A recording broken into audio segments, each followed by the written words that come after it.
India जो गठबंधन बना है, ये पिछले 4 महीनों में इनकी उपलब्धि क्या है?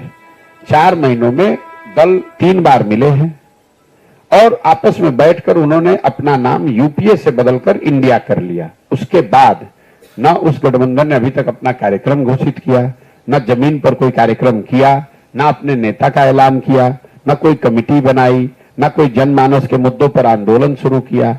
तो अभी तो स्थिति यही है। अब आगे अगर वो कुछ बहुत अच्छा करेंगे तब उस पर टीका टिप्पणी की जाएगी। अभी तो उन्होंने ऐसा कुछ किया नहीं है।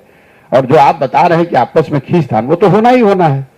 आप अलग अलग ईंट है, उसको जोड़ने के लिए कोई सीमेंट तो चाहिए ना भाई। खाली ईंट के ऊपर ईंट रखिएगा तो भरभरा के गिर जाएगा। तो वो सीमेंट नहीं है, वो नैरेटिव, वो सीमेंट नैरेटिव जो है या नेता जो है वो सीमेंट के तौर पर काम करता है, जो इनको जोड़ के रखता है। इंडिया गठबंधन ने अभी तक, आगे कर दे मैं नहीं जानता हूं, अभी तक उन्होंने कोई नैरेटिव, कोई कार्यक्रम, कोई अपना मिनिमम कॉमन प्रोग्राम, कोई आउटरीच शुरू नहीं किया है। यही वजह है कि जो आप देख रहे हैं, नीतीश कुमार 2 दिन पहले खुद ही कह रहे हैं कि कांग्रेस सीरियस नहीं है। उससे पहले आपने अखिलेश जी का सुना जो मध्य प्रदेश में हुआ। ये चीज और जैसे जैसे चुनाव नजदीक आएगा आपको ये विरोधाभास ज्यादा दिखेगा।